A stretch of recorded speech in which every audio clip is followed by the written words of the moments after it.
বাংলাদেশের অতি বুদ্ধিজীবী প্রাণীরা স্বাধীনতা স্বাধীনতা করে খুব তো লাফাচ্ছ, 10টা বছর দাঁড়াও। ইহুদিদের হাতের গোলাম হওয়ার জন্য মানসিকভাবে এখন থেকেই প্রস্তুতি নাও। কি খবর বাংলাদেশের আমেরিকা প্রেমিক ভাইয়েরা? গায়ে জ্বালা ধরছে তো? আরে দাঁড়াও দাঁড়াও, ভিডিও তো এখনো শুরুই করিনি, আগে শুরু করতে দাও, তারপর দেখো কোথায় কোথায় কেমন করে জ্বালা করতে শুরু করে। বন্ধুরা, এই যে ইব্রাহিম কুবেইসি হিজবুল্লাহর রকেট এবং মিসাইল বাহিনীর প্রধান ছিল। হ্যাঁ ছিল বলছি কারণ ইনি এখন আর বেঁচে নেই, কারণ ইসরায়েল মিসাইল দিয়ে এয়ার স্ট্রাইক করিয়ে তার ভবলীলা চিরসরে শান্ত করিয়ে দিয়েছে বিগতকাল। বিদায় জানিয়ে দিয়ে তাকে বলা হয়েছে গুড নাইট ইব্রাহিম কুবেইসি। বন্ধুরা, এই লোকটা সেই শয়তান যে 2000 সালে 3 জন নিরীহ ইসরায়েলি সৈনিককে অপহরণ করে নিয়ে গিয়েছিল, পরে তাদের ঠান্ডা মাথায় হত্যা করা হয়েছিল। আর হিজবুল্লাহ এই কুবেইসিকে এটা করার ফলে তাকে বলে বীর বলে আখ্যায়িত করেছিল। বীর কিসের বীর? নিরস্ত্র নিরীহ সৈনিকদের কিডন্যাপ করে হত্যা করা হয়েছিল, তাই বীরত্ব। এটাই তাদের সাহসিকতার সংজ্ঞা। না না, এটা সাহস নয়, এটা কাপুরুষতা। এটাই হলো হামাস এবং হিজবুল্লাহর প্রকৃত চেহারা। নিরীহ লোকেদের কিডন্যাপ করে তাদের হত্যা করা, তারপর নিজেদের বীর সাজিয়ে জনগণের সামনে দেখানো, এটাই এদের বীরত্ব। হ্যাঁ নিশ্চয়ই এখন অনেকেই আকাশ থেকে পড়ছে। এতদিন আমি হামাসের সমর্থনে কথা বলেছি, ইসরায়েলকে চরমভাবে ঘৃণা করেছি, তো এখন হঠাৎ করে আমার মুখ দিয়ে ইসরায়েলের প্রশংসা শুনে অনেকের চোখ এখন বড় বড় হয়ে গেছে।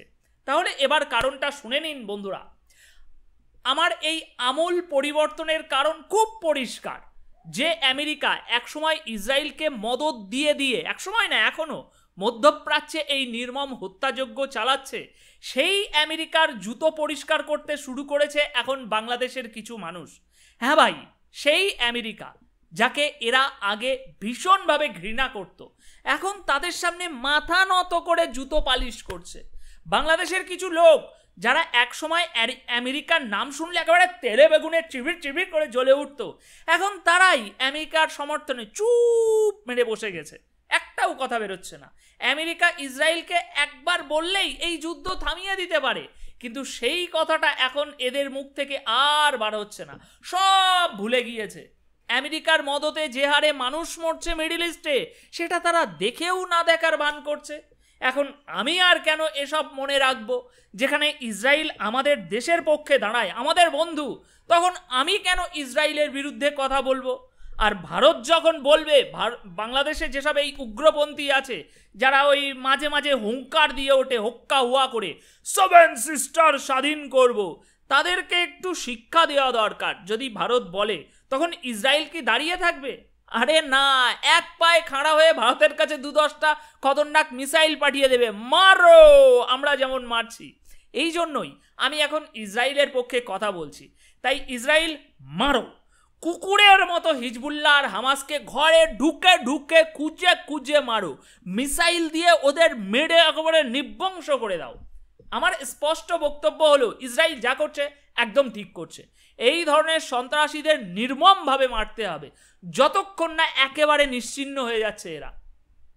বন্ধুরা, এখন লেবাননের উপরে টানা বোমা বর্ষণ চলছে, অথচ লেবানন বেশ শান্ত বসেছিল, কিন্তু হঠাৎ করে তাদের অঙ্গ বিশেষে কোথাও কি ধরনের এক ধরনের চুলকানি শুরু হলো। লড়াই করা হচ্ছিল হামাস আর ইসরায়েলের মধ্যে। 7ই অক্টোবরে হামাস ইসরায়েলের উপরে যে আক্রমণ চালালো, ইসরায়েল তার প্রতিক্রিয়ায় হামাসকে লক্ষ্য করে আক্রমণ করলো, কিন্তু ইসরায়েল লেবানন বা হিজবুল্লাহকে কিন্তু কিছুই করেনি। কিন্তু তা সত্ত্বেও হিজবুল্লাহর মনে হলো যে তাদেরও রকেট ছোড়া উচিত। নে এবার সামলা, মেরে মেরে শুয়োর বানিয়ে দিচ্ছে। প্রথমে পেজার হামলা করলো, তারপর ওয়াকি টোয়াকি উড়িয়ে দিল, এখন ডাইরেক্ট এয়ার স্ট্রাইক করছে, এবং পরবর্তী শুনতে পাচ্ছি গ্রাউন্ড ইনভেশনের প্রস্তুতি করছে ইসরায়েল। সম্প্রতি হিজবুল্লাহ 300 রকেট মেরেছে, কিন্তু ইসরায়েলের কিচ্ছু হয়নি। অথচ সেই হামলার জবাবে ইসরায়েলের মিসাইল হিজবুল্লাহর কমান্ডারকে এরই মধ্যে সরিয়ে ফেলেছে, গুড নাইট বলে দিয়েছে। বন্ধুরা, ইসরায়েল এবং লেবানন সীমান্ত এলাকা এখন ভীষণ উত্তপ্ত সংঘর্ষ চলছে, যেখানে হিজবুল্লাহর যোদ্ধারা আর আইডিএফ একে অপরের মুখোমুখি, ঠিক যেমন কিয়ামতের একটা দৃশ্য। চারিদিকে শুধু মারবো কাটবো এরকম একটা পরিস্থিতি চলছে ওই অঞ্চলে, লেবানন এবং হিজবুল্লাহর ওই অঞ্চলে। আর এখন এই হিজবুল্লাহর মিসাইল কমান্ডার কুবাইসিকে এমন নির্মমভাবে বোমা মেরে হত্যা করা হয়েছে যে যেখানে সে ছিল সেখানেই তার কবর তৈরি হয়ে গিয়েছে। এই কয়েকদিন আগেই আর একজন হিজবুল্লাহর কমান্ডারকেও ইসরায়েল ঠিক এই একইভাবেই কবর দিয়েছিল। সে তখন একটি পার্কিং লটে মিটিং করছিল, আর ঠিক সেই সময়েই পুরো বিল্ডিংয়ের ওপরে মিসাইল আঘাত আনে, আর পুরো বিল্ডিং ধসে পড়ে এবং সবার মৃত্যু হয়। সেই কমান্ডারও শেষ হয়ে যায় ওখানে। ইরানিয়ান প্রেসিডেন্ট ইব্রাহিম রাইসি, যিনি হেলিকপ্টার ক্র্যাশে মারা গিয়েছিলেন, তাকে নিয়ে এখন আলোচনা চলছে ব্যাপক। এখন প্রায় প্রত্যেকেই বলছে যে ইসরায়েলই তাকে হত্যা করিয়েছে, কিন্তু ইরান বলছে যে না, আবহাওয়া খারাপ ছিল তাই দুর্ঘটনা ঘটেছে। এখন সত্যিই আবহাওয়া খারাপ ছিল নাকি কারোর মাথা খারাপ হয়ে গিয়েছিল তা কেউ নিশ্চিতভাবে জানে না। তবে যাই হোক, ঘটনা ঘটেছে এবং হেলিকপ্টার ক্র্যাশে তারও গুড নাইট হয়ে গিয়েছে। এইটুকু একটা ইসরায়েল, এইটুকু 3-4 দিক থেকে শত্রুরা হামলা করছে, কিন্তু আজও পর্যন্ত একজন ইসরায়েলি অফিসিয়ালকেও এরা মারতে পারেনি।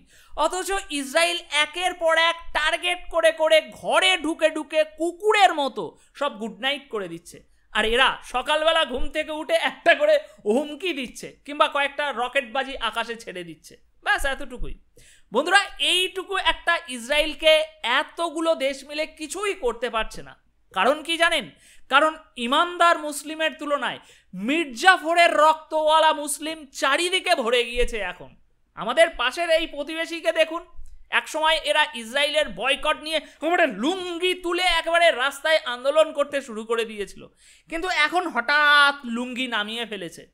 কারণ সেই আমেরিকার জুতো পরিষ্কার করা একটা দাস যে এখন বাংলাদেশের ক্ষমতায় বসেছে, তাই এখন এরা আর এদের গলা দিয়ে আর আমেরিকা বা ইসরায়েল বিরোধী কোনো আওয়াজ বেরোবে না।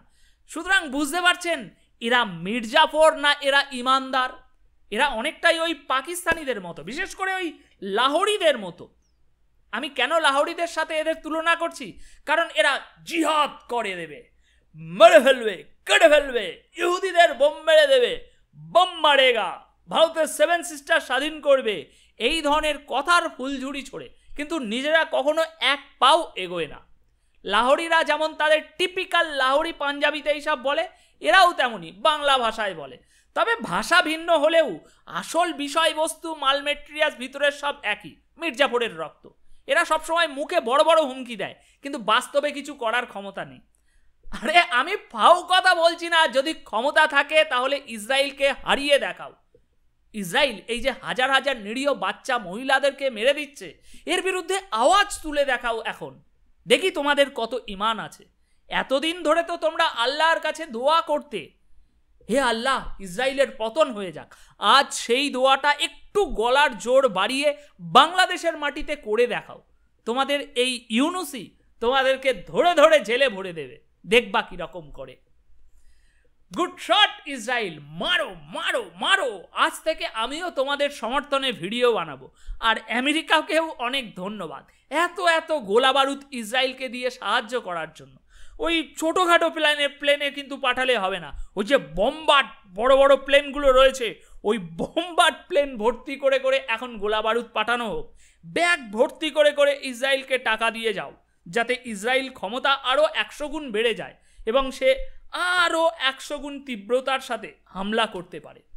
আর বিগ বস আমেরিকা, তোমার এদিকে নিয়ে তো আর সব চিন্তা মিটে গিয়েছে, এদিকে যা হওয়ার তো সব হয়ে গিয়েছে, এদিকের বিষয় নিয়ে কোনো চাপ নেই।